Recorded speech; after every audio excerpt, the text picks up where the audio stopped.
Bonjour, bienvenue dans les studios de la GFI, pour le salon Patrimonia. Nous recevons aujourd'hui Thibaut Astier de Pompignan, président fondateur d'Ecofip, une société spécialisée dans le Girardin industriel. Et donc, en ce moment, en pleine loi de finances, on sait que les règles de la fiscalité du patrimoine vont changer. La bonne nouvelle, c'est que pour le Girardin industriel, ça n'a rien à bouger, c'est même prolongé. Donc ma question, c'est quel est l'intérêt d'investir en Girardin industriel en 2017 ?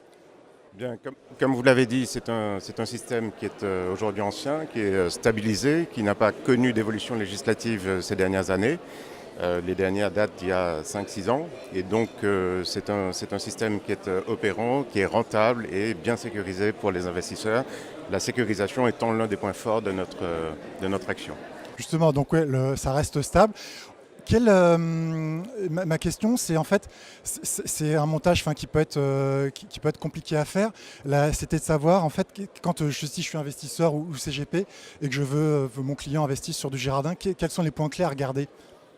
L'important sur la Girardin, d'une façon générale sur les opérateurs outre-mer, c'est de bien vérifier leur antériorité, leur présence sur place avec des bureaux stables et donc la capacité de ces opérateurs à suivre les opérations. Nous ne sommes pas seulement des monteurs d'opérations, nous sommes des gestionnaires d'opérations. Nous devons les suivre au fur et à mesure pendant les 5 années d'exploitation, de façon à bien s'assurer de la bonne finalité de l'investissement et que l'objectif de création d'emplois soit bien évidemment atteint. C'est l'objectif de la loi et nous devons tous aller dans ce sens-là. D'accord. Donc oui, privilégier plutôt des opérateurs qui ont une certaine antériorité sur le marché. Absolument. L'antériorité, la stabilité, le fait de durer en fait est gage de confiance. D'accord. Aussi peut-être le fait d'avoir des mutualisations sur plusieurs opérations, c'est un plus ou pas ? La mutualisation est un élément très important. C'est une façon de gérer cette sécurité. Nous avons des bureaux dans chacun des DOMCOM, Martinique, Guadeloupe, Guyane, Réunion, Nouvelle-Calédonie, Tahiti. Et effectivement, les investisseurs qui viennent chez nous investissent dans une même opération sur l'ensemble de ces territoires, de façon mutualisée donc.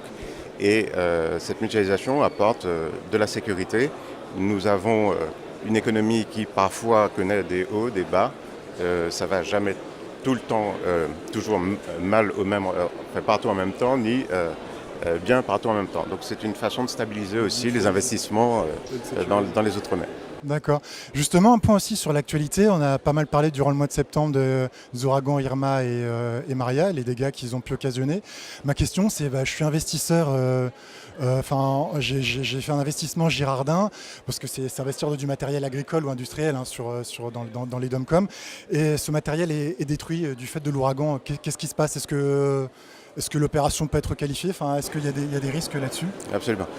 Le cyclone Irma notamment, Maria ensuite ont été des événements particulièrement tragiques pour les Antilles, particulièrement pour Saint-Martin.